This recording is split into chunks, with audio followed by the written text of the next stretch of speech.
continuing our series on the rest of God. The rest of God. And last week, we talked about believing God for rest. And I asked you guys to give me what your scenery, what came to your mind when you thought about rest. And this week, I want to ask you another question. I want to ask, when it comes to the most stressful or overloaded job or occupation, what comes to your mind? And you could just shout it out. The most stressful occupation. Wait. Running?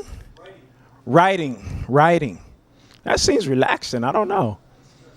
Mixing 4 bands in 3 hours for 600 people. Okay, that sounds like personal experience.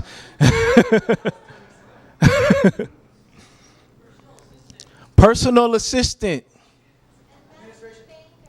Investment banker. Somebody said administration. President of the United States. Ooh, that's a big job. What'd you say?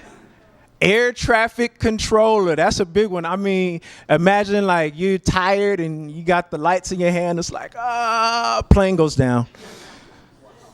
That's a lot of load to carry. And when I think of stressful jobs, I think of like, I heard that dentists have the highest rate of suicides.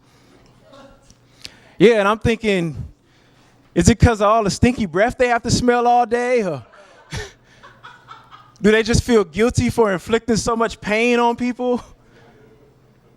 Maybe a dentist, or maybe the guy who has to follow the elephant at the circus with a shovel. And that's a big load to carry.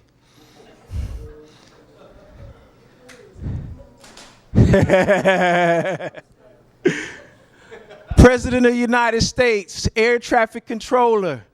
Sometimes I think about, being an EMT. Now, that's a lot of stress. Every call you get is bad news.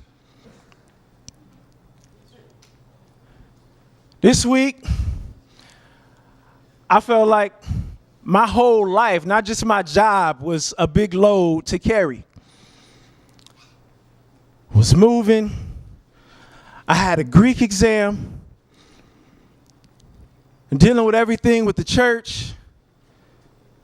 Just this morning, bathroom was leaking, water everywhere. I thought, man, it just sucks to be me right now. But out of all these jobs, everyone you could think of, all these roles, I think Jesus had the heaviest load to carry. Think about it. To go from being surrounded by praise, by angels praising you day in and day out, surrounded by glory and majesty and fame, to being surrounded by cows and smelly sheep and hay. Now that's a harsh work environment. So don't go complaining about your cubicle. Jesus had to endure pain and suffering and rejection his whole life. He had to tell people and talk to people and try to get them to go along with the program, and they just didn't get it. He knew a pain and a suffering that we could never really know. And all of this for the express purpose of dying on the cross for our sins. And it was such a heavy load to carry that Jesus suffered from hemihydrosis. For those of you who are not in the medical profession, hemihydrosis, it's a big word, but all it means is this. It's a condition that when you go through intense suffering and traumatic stress, it makes you sweat drops of blood. Now that's stress. That's a heavy load to carry. I don't think any of us have undergone so much stress that we would sweat blood.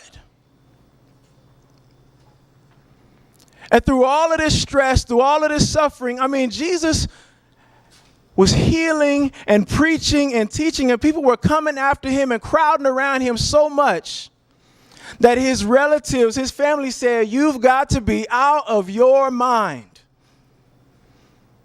And that's how I've been feeling these past couple of weeks. Like, am I crazy? Have you ever had one of those moments like, I must be crazy for doing this? Searching for rest. Jesus' load was heavy. And it begs the question that because his load was heavy, Jesus, in the same token, says, my yoke is easy and my burden is light. Now that boggles my mind. Here is somebody who endured the greatest stress, the greatest pain, the greatest busyness, and still says, my yoke is easy, my load is light. Sweating drops of blood, my yoke is easy, my load is light. Being nailed to a cross, the weight of the world's sins on his shoulders. My yoke is easy. My load is light.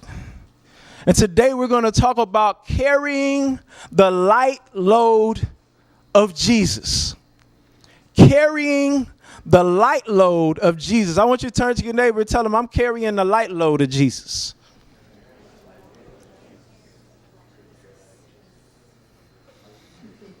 I know I may look stressed. I know I may look tired. I know I may look exhausted, but I'm carrying the light load of Jesus. And for those of you who are followers of Christ, today we're going to talk about how to press in, how to get into this rest, this light load that Jesus is talking about. And for those of you who are not followers of Christ, I want to explain to you, I want to tell you about a rest that's really unexplainable.